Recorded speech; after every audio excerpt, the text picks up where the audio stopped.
Ernst Junger y la búsqueda de sentido en el campo de batalla industrial.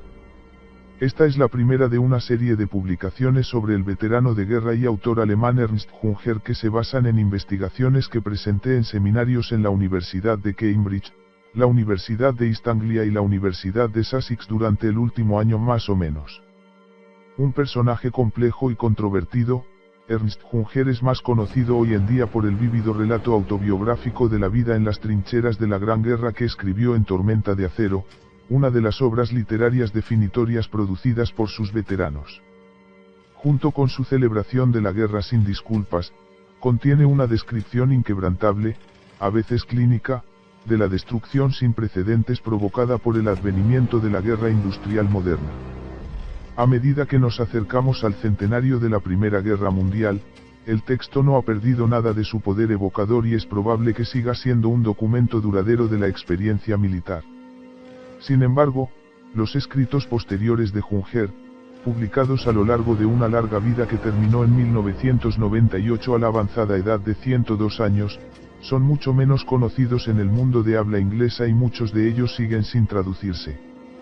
Y, sin embargo, quiero argumentar que, por más problemática que sea una figura, la trayectoria del pensamiento y la obra de Junger merece nuestra atención porque cristaliza de una manera particularmente cruda y vívida algunas de las tensiones y luchas intestinas del siglo XX.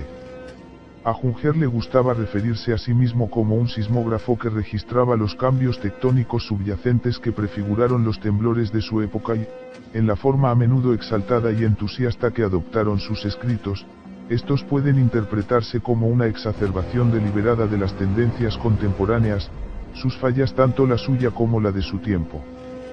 Junger luchó en particular con el problema del significado y la agencia humana en un mundo cada vez más dominado por la tecnología y la racionalidad instrumental que parecía alcanzar su paroxismo en la guerra total. Heredando su perspectiva filosófica de Nietzsche, entendió que el problema de la época era el del nihilismo, de la devaluación de todos los valores y de la creciente incapacidad para plantear metas hacia las cuales la vida debería tender después de la muerte de Dios. Ven el dominio de la técnica como central para el crecimiento del nihilismo, una proposición que aparece en una forma incipiente pero no obstante sugestiva en los propios escritos de Nietzsche. Esta perspectiva nietzscheana llegaría a dominar tanto la perspectiva y el trabajo de Junger que Martin Heidegger no dudaría en llamarlo el único continuador genuino de Nietzsche. Frente a este problema crucial del nihilismo, Nietzsche había buscado los medios para superarlo y generar un nuevo tipo de individuo que pudiera forjar nuevos valores y significados. Dado que ya no era posible volver a un orden de valores trascendente, la superación del nihilismo solo podía lograrse, razonó, completándolo y transformando un nihilismo pasivo debilitante en un nihilismo activo que sentaría las bases para un nuevo florecimiento de la vida. En una de sus proclamas más grandiosas, Nietzsche eventualmente se proclamaría a sí mismo como el primer nihilista perfecto de Europa que ha vivido todo el nihilismo, hasta el final, dejándolo atrás, fuera de sí mismo. 2. Así fue el nihilismo.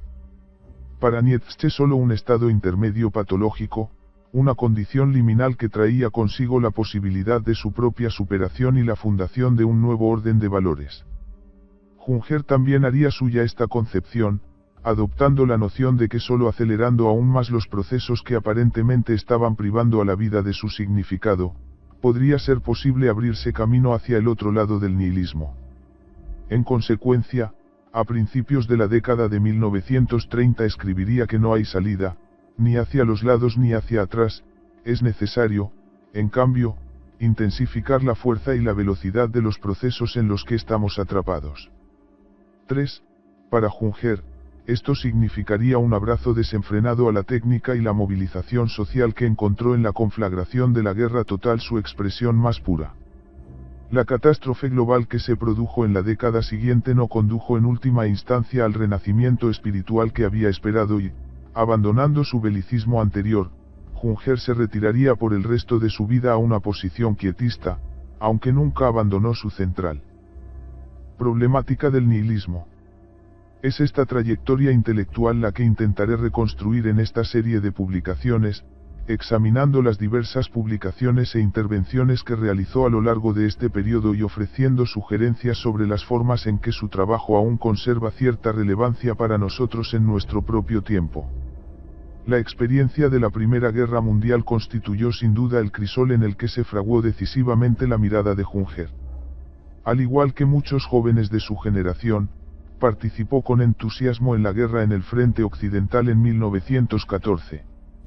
Lo que es mucho más raro, conservó su entusiasmo y sentido de euforia hasta el final, sirviendo con considerable distinción como soldado de asalto y en 1918 recibió el premio Pour le Mérite, el más alto honor militar alemán disponible. En marcado contraste con los escritos de los poetas de guerra ingleses Wilfred Owen y Siegfried Sassoon, su compatriota Erich Remarque, su concepción de la guerra no era una de sufrimiento sin sentido y el trágico desperdicio de una generación europea. En cambio, Junger celebró el espíritu guerrero, viendo en medio del horror industrial y mecanizado del campo de batalla el advenimiento de una nueva humanidad. O más bien, fue para él precisamente el aparente sinsentido de la masacre que se desarrollaba lo que exigía que se le rescatara algún propósito superior, particularmente después de la calamitosa derrota de Alemania y los ignominiosos términos del Tratado de Versalles. Junger no se hacía ilusiones sobre los cambios que la tecnología había producido en el campo de batalla, haciendo insostenibles las concepciones heroicas y caballerescas tradicionales del guerrero. La habilidad y el coraje no eran garantía de gloria o supervivencia cuando las enormes máquinas militares que se enfrentaban entre sí consumían sin piedad el material humano que se les daba de comer, reduciendo a los hombres a una especie de carbón, que se arroja bajo el caldero incandescente de la guerra para mantener el trabajo en marcha. 4. Además, la duración e intensidad del conflicto, la creciente movilización de todos los recursos de las sociedades involucradas, y la subyugación general de toda la vida social a su búsqueda significaron que la guerra parecía adquirir una vida propia autónoma y que se perpetúa a sí misma, por encima de los objetivos y valores a los que pretende servir. Y, sin embargo, si Junger reconoció fácilmente que la industrialización y la mecanización de la guerra amenazaban con empequeñecer al hombre y dejar el combate sin sentido, siguió decidido a continuar afirmando la centralidad del guerrero y su capacidad perdurable para imbuir el conflicto con un propósito. La batalla de las máquinas es tan colosal que el hombre desaparece casi por completo ante ella. Ya a menudo, atrapado en los campos de fuerza del campo de batalla moderno, me parecía extraño y apenas creíble que estaba presenciando eventos históricos mundiales. El combate tomó la forma de un mecanismo gigantesco y sin vida y barrió el suelo con una ola helada e impersonal. Era como el paisaje lleno de cráteres de una estrella muerta, sin vida y que irradia calor. Y sin embargo, detrás de todo esto está el hombre. Solo él da a las máquinas su dirección y sentido. Es él quien escupe de sus bocas balas, explosivos y veneno. El que se eleva en ellos como aves de rapiña sobre el enemigo. El que se sienta en su estómago mientras acechan el campo de batalla arrojando fuego.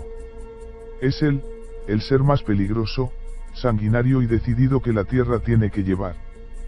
Para Junger, la guerra no debía justificarse principalmente con referencia a valores específicos o intereses nacionales de los que la derrota finalmente se habría convertido en una burla. En cambio, la guerra y el sacrificio debían ser su propia justificación, independientemente de los méritos de los valores en nombre de los cuales se perseguían. La muerte por una condena es el mayor logro. Es anuncio, obra, cumplimiento, fe, amor, esperanza y fin, es, en este mundo imperfecto, una cosa perfecta, perfección absoluta. En esto la causa es nada y la convicción todo. Uno puede morir obstinadamente por un error indudable, eso es lo más grande que hay. 6. Sobre todo, Junger estaba decidido a mantenerse fiel al mandato de Nietzsche de afirmar la vida y las manifestaciones de la voluntad de poder, por aparentemente insufribles que pudieran ser. Más allá del coraje y la habilidad marcial, era la capacidad de soportar y trascender el horror del campo de batalla lo que iba a ser la marca del guerrero. Esto no quiere decir que Junger no mostrara cierta ambivalencia en cuanto a si la tecnología había llegado a dominar por completo a su creador o si el hombre conservaba la capacidad de dar a las máquinas su propósito y significado. De hecho, esta parece ser una de las tensiones clave con las que luchó Junger, buscando finalmente su reconciliación a través de una fusión del hombre y la máquina en una totalidad a través de la movilización desinhibida de todas las energías, sobre todo la voluntad. Esta visión iba a estar en el centro de su activismo político durante el periodo de Weimar, todo lo cual culminaría en 1932 en The Worker, su obra más ambiciosa hasta la fecha y que trataré en el próximo post. A pesar de todos sus excesos, la respuesta de Junger a la experiencia de la guerra fue en esencia una búsqueda de una validación existencial de todo el sufrimiento y el horror que había presenciado. En esto, ciertamente no estuvo solo entre los hombres que emergieron de las trincheras al final de la Primera Guerra Mundial cuando se necesitaba desesperadamente algún sentido de propósito, sobre todo en los estados que habían sido derrotados.